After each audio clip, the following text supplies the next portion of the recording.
Your reasons for listening to the show, well, those are your own. But just keep in mind that the views, information, or opinions expressed on the Tuttle Daily Podcast are solely those of the individuals involved and do not necessarily represent those of our sponsors. Yeah, it's called free speech, people. Nobody's forcing you to listen. Get ready for your daily dose of Tuttle. The all-time greatest intern/producer we've ever had, of course, Tuttle. Tuttle in Florida. From the Hobo Fish Camp, it's the Tuttle Daily Podcast. No wonder nobody likes you, Tuttle. Everything's a goddamn debate. Welcome back to the Tuttle Daily Podcast. It has been a while since I have talked to one of my favorite people, one of my favorite guests that I have had on the show. I think it's almost been a year since I've talked to my next guest, broadcasting legend here locally in the Central Florida area, Sunny Abada. Sunny, how are you today? Hey, Tuttle. Good. How are you? I'm doing wonderful. My mom ended up having to have surgery this week, and I had to go to the hospital. And it just seems like whenever I go to the hospital, I pick up like a little like head cold, common cold, and it just sucks, especially as a broadcaster. Have you ever had to like go on the air when you're feeling a little under the weather, or is it like, because I know in radio, it's like if you're sick, stay home.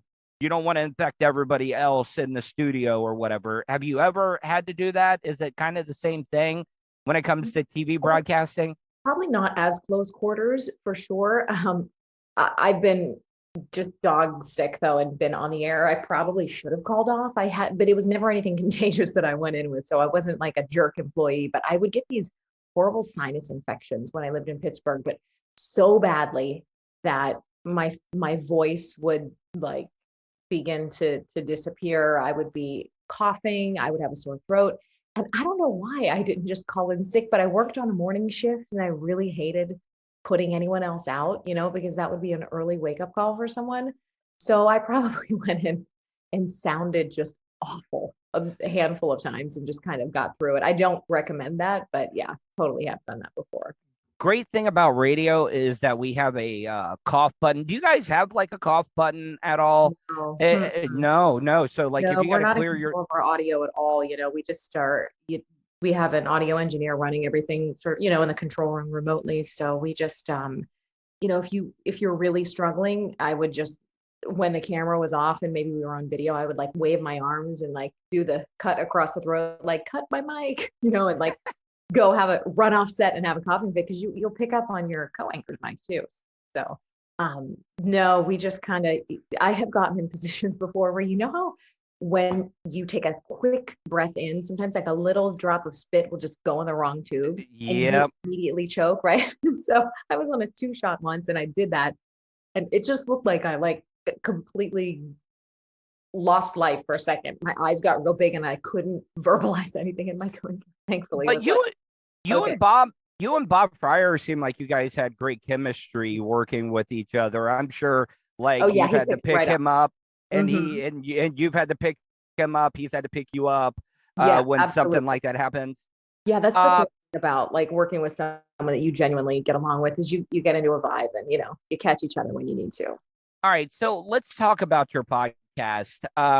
It has grown a lot, and I want to get into this because I'm very, very interested because as a broadcaster on TV, you really don't have a lot of control over the content that you talk about. Like, how is it like? Because I've talked to a lot of TV people that have done broadcasting news and stuff. And, radio people, we feel like we're at the bottom of the food chain when it comes to broadcasters. But I've talked to some of the TV people and they're always like, man, it's so great that you guys get to, go off script, give your opinion on things. How has this journey been for you? But before we get into that, tell people how they can find out about your podcast. Yeah, so my show is called We Gotta Talk. It's a weekly issues-based podcast, and we also stream it live, so it's video too. So we call it a digital talk show and podcast. It is just perfect for a person who's genuinely curious, where it's not like overly woman-centric topics per se, but we take one issue every week and we just like really dig in. We do things like gratitude, better sex life, know your worth, and we talked about negotiating and understanding how to approach your boss for more money. I mean, rituals, sustainable living, health trends. We did a whole week on kids and gender because that is a huge topic lately. With all of this discussion on gender identity. So it's really, it's a deep dive podcast. It's all about issues. It really plays into my news background, which I love. I just get to ask questions of really smart people and just share it. And I'm loving it. We're about to launch season 2 in September. I've been doing podcasts over the summer, but no videos. So we did hypnotherapy. I had a psychic on last week. And we've done so much. It's really fun. Now, I see now one of the main things. So now it is available on all podcast platforms. Yeah, you just search "We Gotta Talk" with Sunny, and it'll come up on Apple, Stitcher, Spotify, anywhere you listen. I've always, I love the title, but it also like kind of gives me a little bit of fear because when I was married, usually when the wife or your significant other came to you and said, "Hey, we got to talk," it's kind of like, oh, okay, what did I do wrong? It strikes fear in you. Yeah, it does. It really, really does. It's kind of like, okay, what did I do? And then you're like, all right, what did I take out the garbage? Did I do this? Did I do that? Now talking about self-worth and negotiating, I have been absolutely horrible at that when it comes to my career in radio because it's really, really weird because you don't want to like go into it like a bull in a china shop because a lot of your management and the negotiation, they have big egos. They're going to be like, what, screw you. We ain't giving you this. We ain't giving you that. What have you learned through your experience about negotiating like a new contract or maybe getting a raise, self-worth? Like, how do you go about it in your career?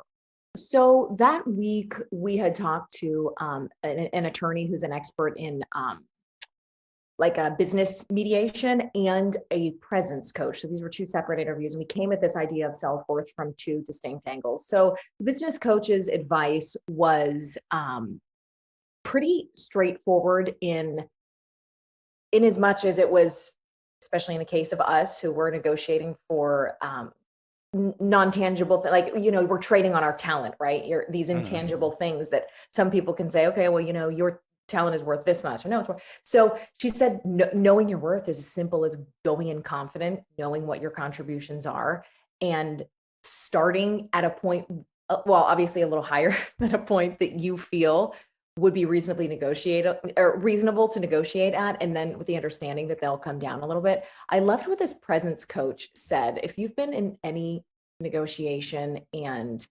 or meeting where you're discussing something important and the people above you in position keep jumping up and saying something or interrupting you, she said to do something called come up with interruption armor. And this was really, really interesting to me. She said, it's just essentially a quick non-confrontational phrase that you can easily say when you feel like you're in the middle of something and a superior or anyone in a meeting is like interrupting your flow. So you could say one moment or, let me wrap this up quickly.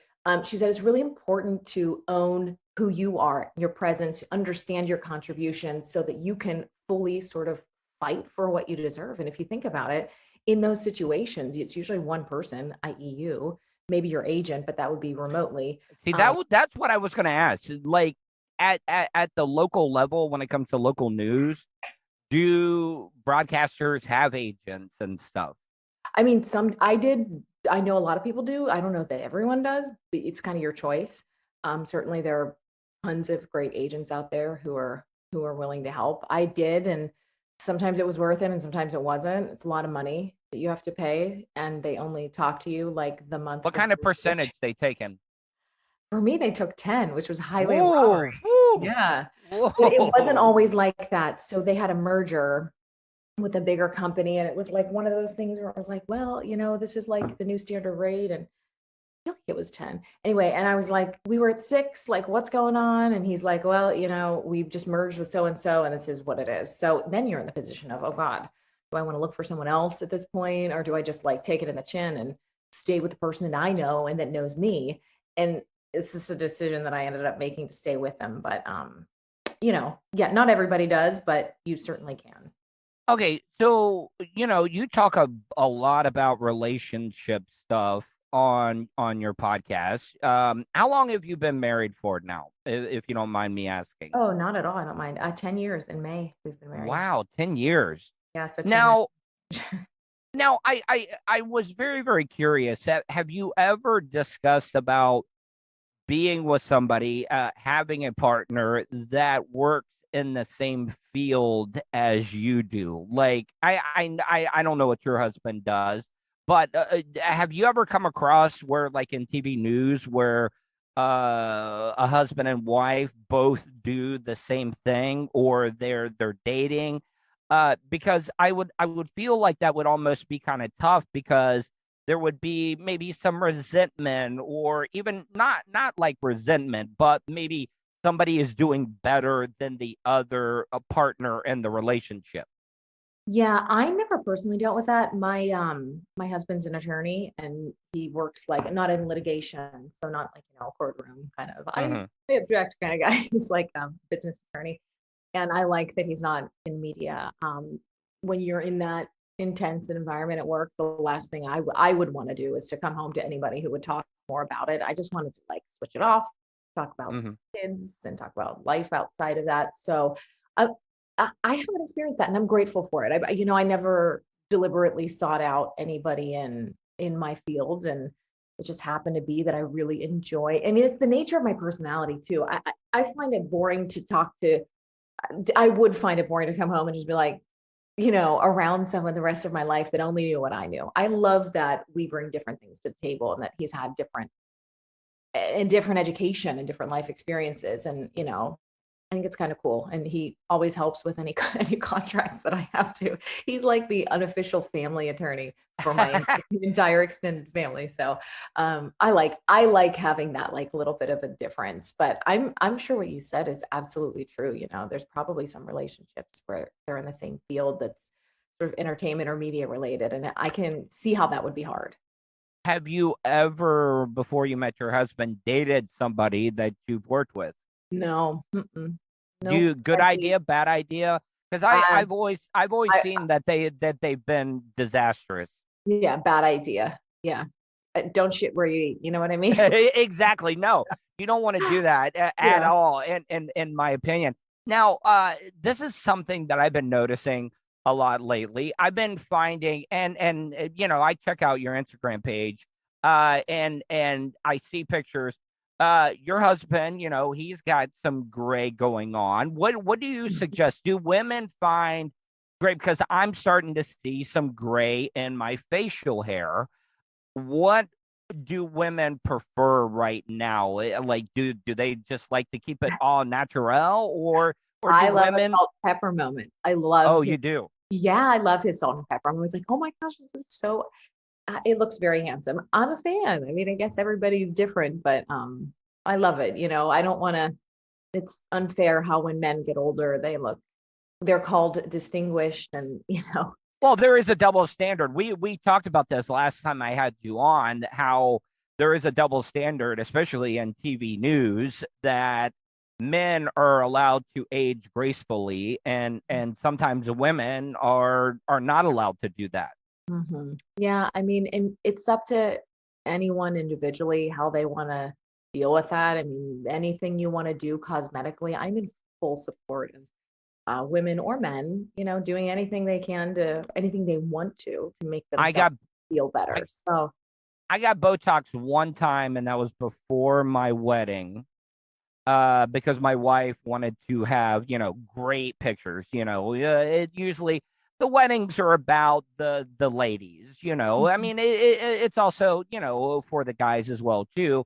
But she wanted to have great pictures, and that was the one time that I got Botox. And it's not like I had a bunch of wrinkles or anything. It's just when I smile, I would get the like little crow's feet type and right. around the eyes and stuff.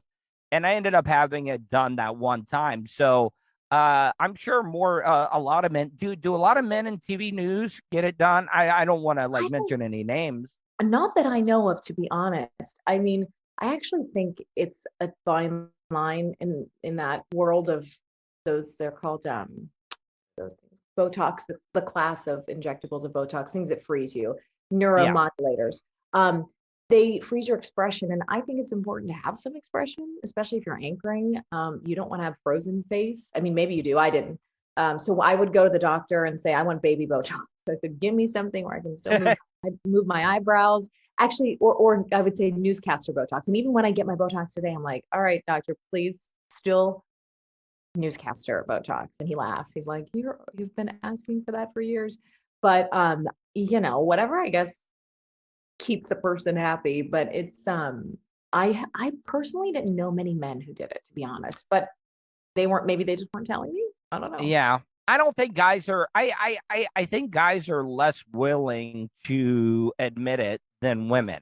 Like, I think it's more acceptable for women to be able to get it. And once again, this is a whole double standard that we deal with when it comes to gender. It's just really, really weird when it comes to stuff like that. Yeah, I mean, my view on that is we're expected to like look good, and I say that with like a big air quotes because people are entitled to do whatever the heck they want, but I think it's more accepted for women because the pressure is so much stronger for us, our whole lives. And this is a separate discussion, and this frustrates me as a woman and also a mother of 2 girls. We're expected to look good. So it is more socially acceptable, I guess, for us to talk about these things, but we have about 1,000 times more pressure than men, and it just sucks. So I'm glad that it's, that's why I'm glad people are very open about this kind of stuff, because you shouldn't feel shame for doing things that make you feel good, especially when we're in this crazy image obsessed world. Yes, for sure. Right now on the line with me is Sunny Abada. You can check out her podcast, We Gotta Talk. Any upcoming guests, anything we can promo coming up, anything that you're working on? So I put my little Google Calendar popped open here, and I'm going to read you some themes we're tackling in season 2, which starts September 1st, which is a Wednesday. Here are the upcoming topics for season 2. We got to talk. We're doing sleep, a whole week on sleep, getting better sleep. We have an adult sleep consultant coming on talking about why you're probably not resting well, how much is actually enough, how to get there, blah, blah, blah. We're digging into, this is what I'm really excited about. This is kind of juicy. We are interviewing one of the country's highest paid legal sex workers in September. This is going to be, I believe, the week of September, September 22nd. That's our working day. Her name is Alice Little, and she works in Nevada. She's a legal sex worker, and we're going to talk about sex positivity, why she chose the career she chose, everything that we covered just now too, body image, the therapeutic side of sex work, and what people often don't know about these women and men who work these ranches. So I can't wait for that. We're going to get some good tips, bedroom tips as well. So I'm really excited about that. Now, quick question though, like now when, so like when you're growing up, you have your teachers. Like I think as a kid, you look at your teachers and you're like, oh, they're perfect. They don't curse. They don't drink. They don't have sex lives. They don't party. They don't do any of that bad stuff. And I also think sometimes when you see people on TV or radio, you're like, oh, those people are perfect, but they are normal, everyday people. Like I like the TV show. Did you ever watch the TV show Veep with Julia Louis-Dreyfus? No, I didn't, but I heard good things about it. I haven't seen that one yet. But politicians like had such a potty mouth and stuff. And I think that we do put people like that up on a pedestal. Have you gotten any blowback from people that have watched you on TV and then some of the topics that you get into on your own content now?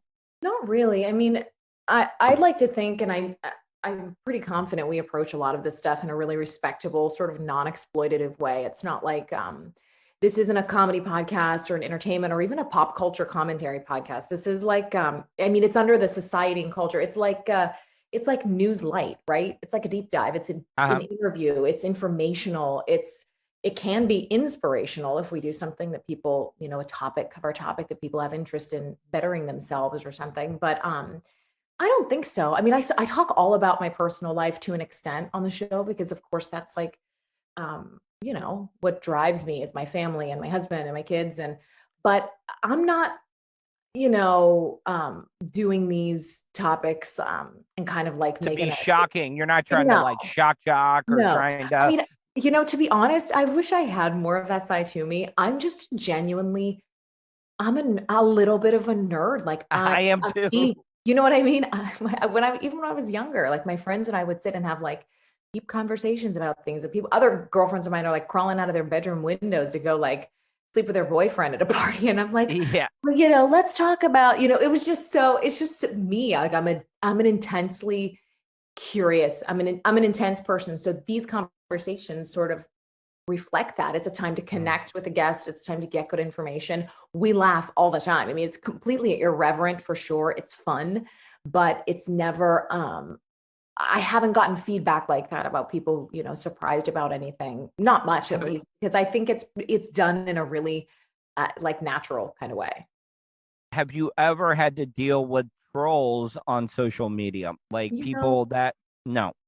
once in a while, it's hard to see that even when they're sort of mild in nature. You know, I got some crappy comment about like, why do you stop playing with your hair so much when you talk?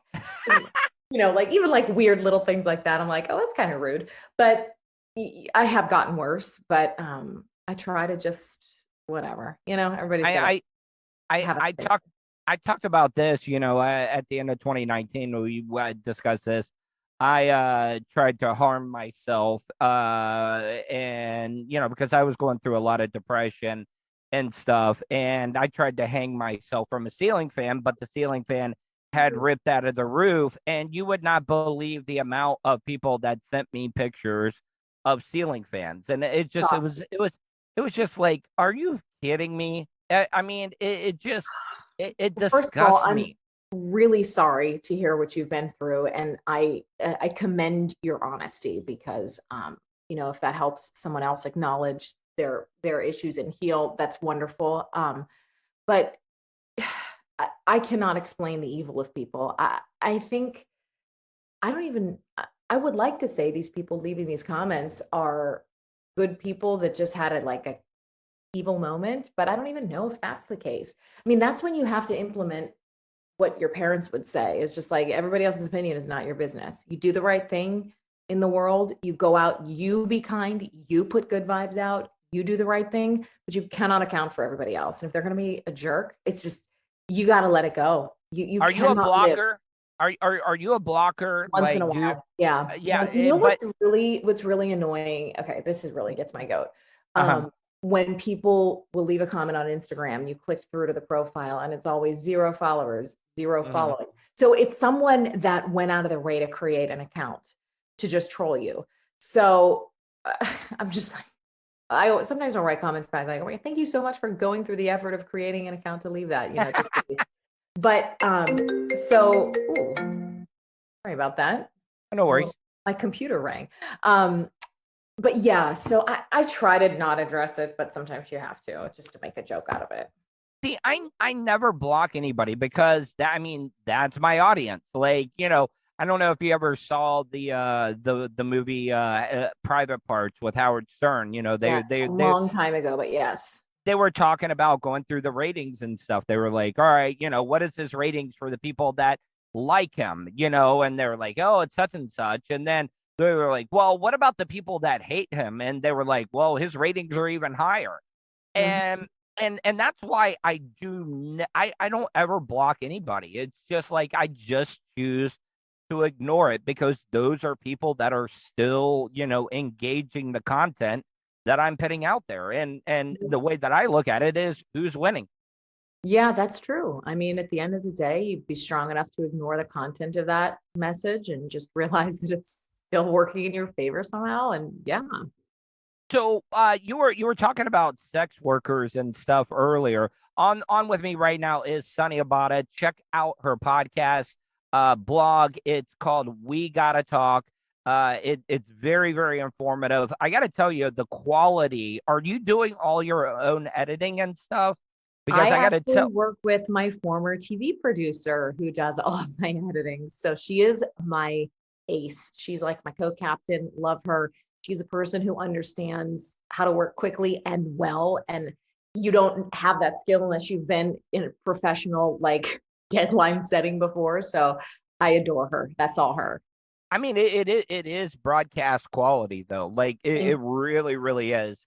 And I'm really, really impressed. But I just did an interview with a woman that is starting a dating site for adult entertainers, like for them to be able to meet, because you also you got to think, because earlier we were talking about, people in the same field and stuff like that.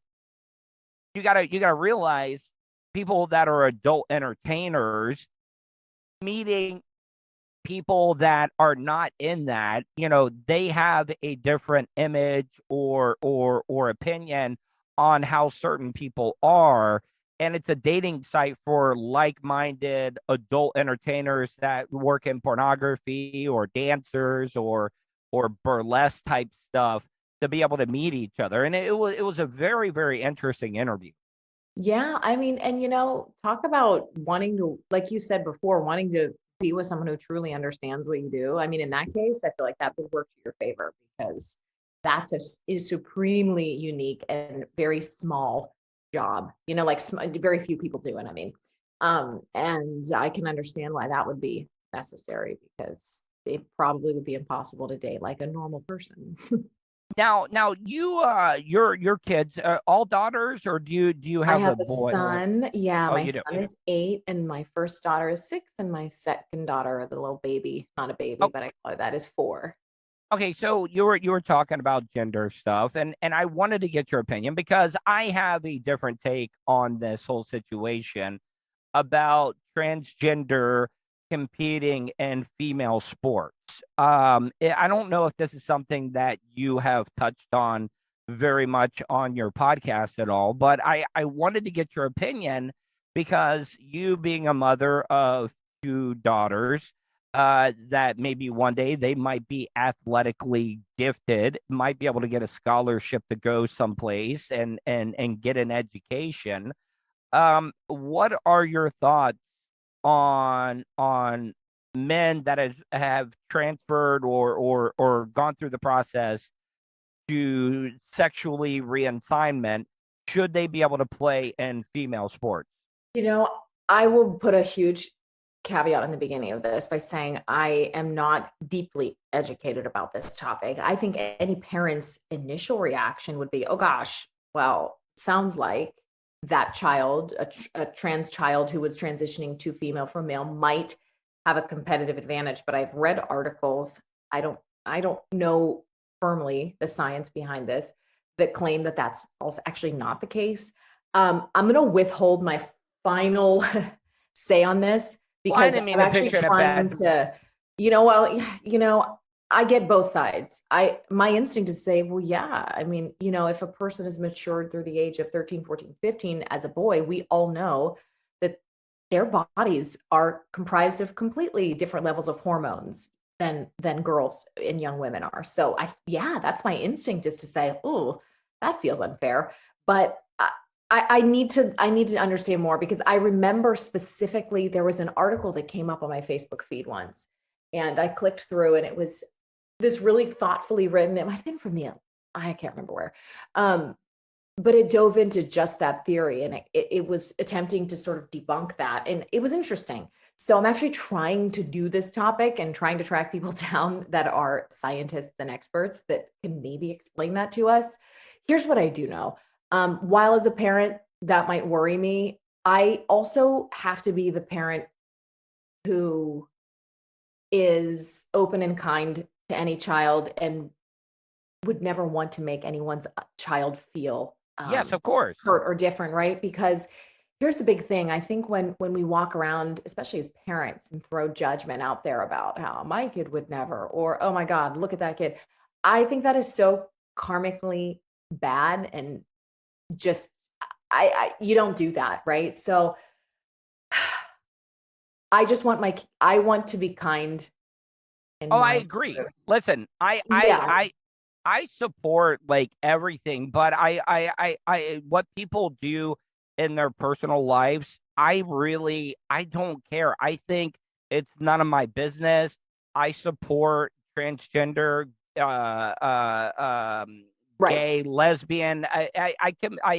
But I also feel like women have fought so hard through the years to be equal. And are we willing to sacrifice everything that women have worked for some other cause? Yeah, and that's the way that I feel. Yeah, I understand. And there's a huge contingent of people out there whose negative moniker is TERFs, I'm looking it up, trans exclusionary radical feminists. So, right, this is a group of women who are feminists and who believe that biologically females, so i.e. humans born as females, should continue to sort of exist in their own separate, inclusive of trans women, but a sort of subset of their own. And they're worried about the rights of biological women being usurped by this trans movement, right? And then there's a group, of bigger sort of feminists who are inclusive of all trans women and say, it really doesn't bother me that they're in sports, and it really doesn't bother me. So even there's subdivisions within subdivisions, right? So there's a movement and there's a sub-movement. There's so much debate about this. And I don't know. But this is stuff that you can delve into now, though.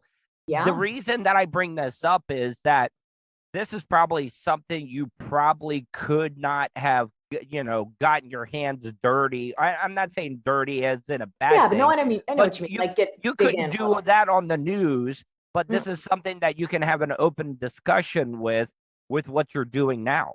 Absolutely. And this is what I love. And, I think it's kind of a shame in a lot of ways that the only people, or the people that get the most attention in the world, tend to be the people who are extreme in one way or another, right? Extremely, Howard Stern's content, extremely sexual, extremely controversial. When Rush Limbaugh was alive, extremely conservative. When, like all these extremes get the attention. But my whole mission, and we got to talk because it's who I am as a person, is to be a radical moderate, right? Like we need to, if there were a time when we need to sit and listen to someone that we don't agree with more than ever, it would be now. And so, I know I sound wishy-washy to some people, but I think we need to be in a position where we're placing ourselves in the shoes of other people more than ever right now. I don't think you are being wishy-washy, because I've talked about this a lot on my show, the content that I'm putting out. One of my favorite things that happens is because a lot of these hosts, they don't like to be wrong. They don't like to have their mind changed on things. And I try to tell people the one of the biggest joys I get out of something is when somebody is able to change my mind or opinion on something. I absolutely love it. I think it's wonderful. I was not in a position geographically or personally to ever be around people who didn't agree with me for the longest time. And in the past 15 years, I've met some people who I didn't and still don't align with technically, politically, but I've had more personal growth being around people whose opinions on paper I oppose than people who just sit there and echo chamber me and pat me on the back for believing what I believe all day. There's a real danger in surrounding yourselves with sycophants, people who worship you and people who think your ideas are the greatest, or people who align with you politically. Like, we don't get anywhere when we do that. And I know that's hard, because I do think when you look back historically, the biggest changes that have happened in the modern history, the Revolutionary War, those weren't moderates, right? Those were people fighting deeply for something that was very fringe at the time. So I understand the need for people who are radical in their beliefs. And I think it's a beautiful thing. I just don't think my individual role on this earth is to be that. I'm not a galvanizer. I'm a connector. And I think recognizing that has been super helpful, even in the podcast world, just deciding what content I put out. Like, yeah, could I get 1,000 more downloads per whatever if I were super left or super right? Probably, because people want to be validated, but it's just not who I am. And in this world, if you're not creating content from where you are and who you truly are, then you're just going to lose because it sounds stupid, I agree with you 100%. Not a lot of people realize this. You brought up Rush Limbaugh earlier. He is a conservative, pro-Republican and stuff, but not a lot of people realize this, that his ratings were always higher when a Democrat was in the White House because he had something to bitch and complain about. Yes. Yeah, exactly. So people don't realize that type of stuff. Yeah. And, this is kind of going to sound floofy and woo woo, but we are tasked with deciding who we show up as in this world, right? Like, again, there's a place for the people who rally people and get them out there and galvanize them. There's also a place for people like me who seek to find the common ground. And there's a need for that too. And I think this past election cycle in particular, it really showed that. Like, I think it's stupid. It's absolutely stupid that people got divorced over political beliefs or dropped best friends of 25 years over political beliefs. I mean, and I'm not including every controversy in the past year that's happened, but specifically how people voted. I think it's stupid. I think that you can certainly reduce contact with people you don't agree with, or maybe they really are bad people and that's a separate story. But if there's just one or two things that you don't agree with someone on, I just don't see the need to be so pissed off all the time. All right. Well, one last question before I go. On the line with me right now is Sunny Abada. You could check out her podcast, We Gotta Talk. It is available on all podcasting platforms. What is your website as well? Is it it's wegottatalk.com. But if you want to read all the articles. So what I do every week when we're in season is I take our topic and break it down into a great article, like a great blog post. So there is a ton of amazing content on wegottatalk.com/blog. And it's just essentially a breakdown of all of our guests, a ton of content. And I'm a big beauty product junkie too. So I get into some fun stuff there. That is something really, really cool that I like about what you do. Like, are these people that are reaching out to you actively? Like, because, one of the big challenges about starting a podcast or putting out your own content now is being able to find people that want to work with you and stuff. And I know that you do a lot of product reviews and stuff. How are these people that are reaching out to you, or is this something that you're actively reaching out to them? Both. I certainly have had, I have PR mailers of certain companies that send their beauty products my way. Sometimes I reach out and say, by the way, I should add this in there, that this is like how I decompress after talking about things like we were talking about. So this is why this is like in stark contrast. We're talking about world politics and now like face creams, but I just love it. I think there's a moment for all of that in our lives, and I embrace the frivolous as well. So anyway, I'm on some PR mailing list. Sometimes I reach out and say, hey, I really love this product I've been using. Would you guys be willing to give me a discount code I can share with some of the readers of the blog? And companies are usually great about it. So it's kind of both. Sometimes I reach out, sometimes they say, hey, what's your address? We're going to send you something. If you like it, post it. So kind of goes both ways. Closet space, is that ever an issue? Because your husband is an attorney. And I'm sure every picture I've seen of him, he's dressed to the nine with some of the best suits. Like, has that ever do you have your own closet, walk-in closet? He has his own walk-in, or you share? Yeah, but it's split, right? So it's a walk-in, and on the right side is my stuff, and on the left side. And I'm not like, I love dressing up and all that, but I'm like not a super shopper.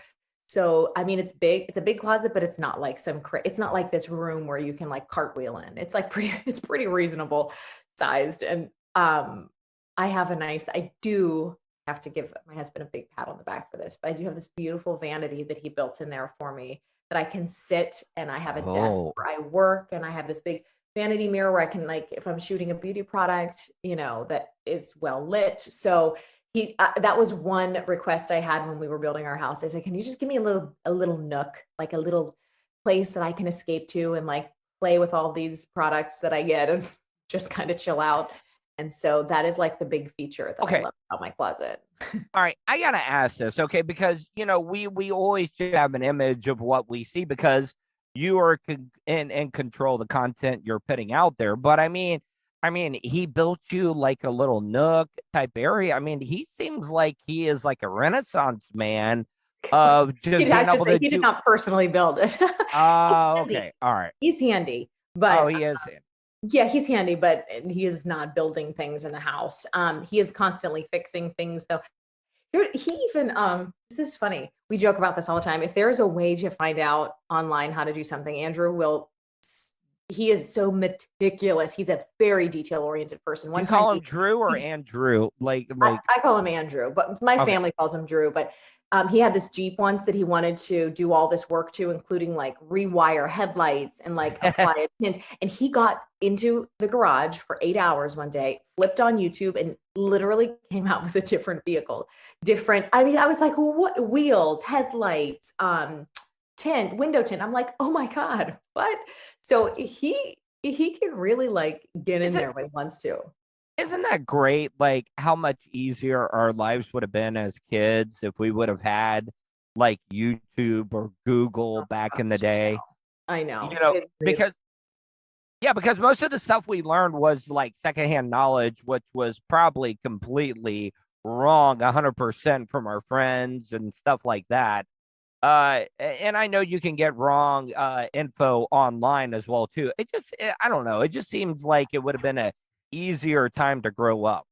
Yeah, I mean, that's easier and harder in some ways, I guess, because then you have all the pressure of social media and all that kind of crazy stuff that our kids are going to be growing up with. But yeah, I mean, you had to learn that stuff from your dad or grandfather, or if you're learning, how to cook from your mom and your aunts and grandmas. So it does make things a lot easier. That's for sure. One of the things I've talked about, and I promise this is the last question, because I could talk to you forever because it's just refreshing to be able to talk to another like professional broadcaster as well too that has been doing stuff. But one of the things I thought was towards the end of my marriage was that we both stayed so busy and we didn't even have kids. Okay, you have three children. Intimacy, one of the biggest like buzzkills or turnoffs can be is if you're scheduling time. All right, well, we got kids. You got to take the kids to soccer practice. We got to do this. We got to do this. We have an hour block here for intimacy. How is that a fine balancing act when in your personal life? I mean, you just got to make time, and you got to, after the kids go to bed, you got to get away for the weekend. You have to prioritize it. And it doesn't, Do you guys go? Isn't always, just sex for us. It's a great conversation. Like sometimes I'm like, I feel best when I just sit down and have like a face-to-face conversation with Andrew. And I'm like, this is great. Like I always joke, I'm like, oh my, when we go away for the weekend, I'm like, oh, I remember why I love you so much because, like you get to be relaxed for a minute. And do you guys go away without the kids sometimes? Yeah, we do. We try to a couple times a year, nothing major, but we do our best. Well, Sonny, I really appreciate the time. Tell people once again how they can follow you on all your social media. I'm pretty sure if you just go to your website, all the links to be able to find all the social media platforms you're on is located there, correct? Yeah, so I'm just at Sonny Abatta on all my social channels, which is SONNIABATTA. And then We Gotta Talk is the name of the podcast. You can search that. Just open up your podcast app, search that, and it should pop right up. And we have new shows right now in the summer. They're coming out Wednesdays. That is September kicks off, September 1st. We're going to have those live videos happening too on Facebook. So facebook.com/We Gotta Talk. And the podcast then will come out on Thursdays. We have to take a day to edit that. Now I feel bad because I feel like I've been saying your last name wrong. Oh God, that's Because you okay. said I mean, I don't even hear it anymore. Everybody does. It's technically Abatta. It probably should be Abatta. Abada, but I say Abada, but Abada. Like Bada swing. Okay. Well, I just feel really, really bad about getting it wrong. So I now it's know. fine. We're good. It's all good. Do you know, like it is not a big deal. It's like a second version of my name. It should be that, because in Italian, like ciabatta bread, the last letters of that are the exact same of my last name, and it should probably be that, but I guess it was Americanized at some point. So So you are Italian. I got to experience because one of my good friends, her name is Addie, but her last name is Piazza, so you can already imagine Italian. yes. But they had a family member pass, and I gave her a ride down to Delray Beach, and that was like my first experience of how Italians can eat. Oh my God, man. It was just like, and I talked to the women in the Italian family. I was like, do you guys ever get, because the women, they would clean up after the guys would eat, and they would get everything nice and clean. And then like 40 minutes later, the guys would be breaking out the food again just to make a mess. It's insane. I mean, any family gathering, and that does include, as you said, funerals. There's always accompanied by a feast of, I mean, my uncle recently passed, and the whole bottom floor, the basement funeral home, was food. It was just replenished all day, which then went home to my aunts. I mean, birthdays, homemade stuff, communions, homemade food everywhere. Weddings, we have cookie tables that we would do of all these homemade Italian cookies. I mean, there's always a reason to eat. I went home last week with the kids and Andrew, or 2 weeks ago. Up to Pittsburgh? Yep, to Pittsburgh. She had 3 homemade pizzas and a big salad and rigatoni. I mean, it was just like, it's just so What's your go-to dish? If I was like, if you were gonna be on like Gordon Ramsay's chef show, where America's Next Top Chef or whatever they call it. I know that's not what it is. If I was like, what would be the one meal, like if they were like, all right, Sonny, cook it, what would be your go-to meal? I mean, I should just say I'm not like the best cook. I'm still working on any like original recipes. But I think this really good this fettuccine with sausage and spinach, like a sauteed spinach with some garlic and olive oil and some like great pecorino romano cheese shaken on top. It's really good. So I like that. That's my like one of my favorite, and all of my favorite dishes have a pasta in it, really. Yeah. So I would probably do that. I don't know that I would win, but it's pretty good. Well, Sonny, I really, really appreciate this. I am so happy. I'm so proud of you and the way that you have transitioned from, one media platform to another. And I really, really do think you're ahead of the game when it comes to, because there's going to be a lot of those other broadcasters out there that are going to try to make the transition, and you're already ahead of the game. Oh, thanks. Yeah, I hope that's the case. And I have a deep, deep love for what I do, and that's not going anywhere. So I'm grateful for you, Tuttle, for bringing me on and letting me talk about the business side of things and why I do what I do, because I know you can understand and appreciate what drives people to get on here and yammer on every week for an hour. So thank you for this opportunity. One last thing, I was so sad to see Dan Billow retire. Because I grew up with this. I really do. Like, did you grow up in Pittsburgh, like watching a newscaster that you really, really liked, and then just seeing them retire? Or I ended up working with them. It was really cool. So yes, I did. I ended up working. There was this woman, Patrice King Brown, that I would watch growing up, and I ended up working at the same station as her as a 21-year-old. I was like, oh my God, this is cool. So yeah, I got a really unique experience in that way. So I'm grateful for that. Well, Sonny, I hope you have a wonderful weekend. And as always, if there's anything you ever need, please don't hesitate to ask. Okay. Oh, thank you so much. That means so much. And likewise, I really, really appreciate this conversation. All right. Have a wonderful day. Bye. You too. Bye. And that's the show for today. Thanks for listening to the Tuttle Daily Podcast. Hey, don't be a dickhead. Do us a favor. Like, share, and subscribe to the show. Also, check out the Tuttle category at 315live.com.